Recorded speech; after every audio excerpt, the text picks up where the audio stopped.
There's a lot of talk about social entrepreneurship these days. But what is a social entrepreneur? Social entrepreneurs are individuals with innovative ideas to solve the world's most pressing social problems. They do that by creating new products, systems, and solutions to help change people's lives. They have an ability to see and seize opportunities. And then they take those opportunities and they have the passion and drive to go after those solutions, which also means that they have the ability to take on the risk that that entails. They're change agents and disruptors. The concept has been around for a long time.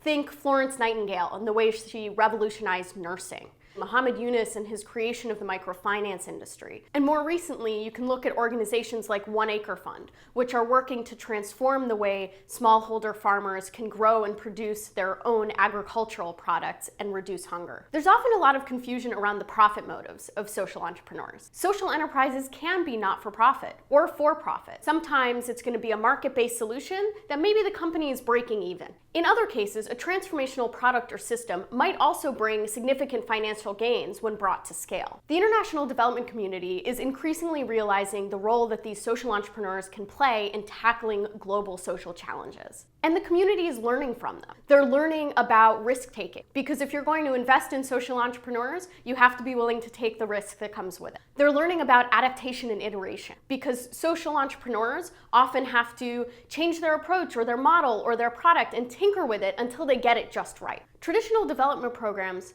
often haven't done that well. Social enterprises often have a much higher accountability to their constituencies. They have to be close to their consumers in order to develop the right product that will take off. Certainly those working in the development space often talk of a few main challenges. One of those is bringing their products or their systems to scale. How do you make sure that it's reaching people beyond a certain geographic location? And that the goal from the beginning is not only to just reach one community here or there, but to go global. Some development actors are starting to think about this. USAID, for example, is investing in entrepreneurial ecosystems, trying to build up the sort of environment that's going to allow entrepreneurs to grow and flourish. Another critical challenge is access to capital.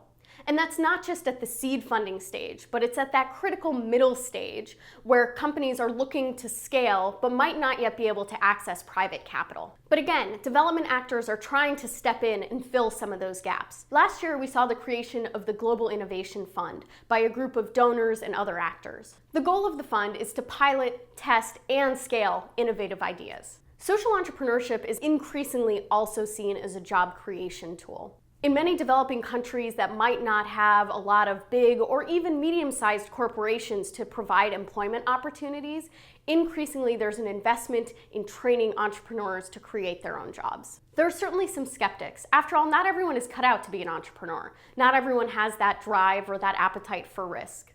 But what does seem clear is that entrepreneurship, both as a vehicle of job creation and as a way to help seed and develop and grow innovation, will be an enduring part of the development enterprise.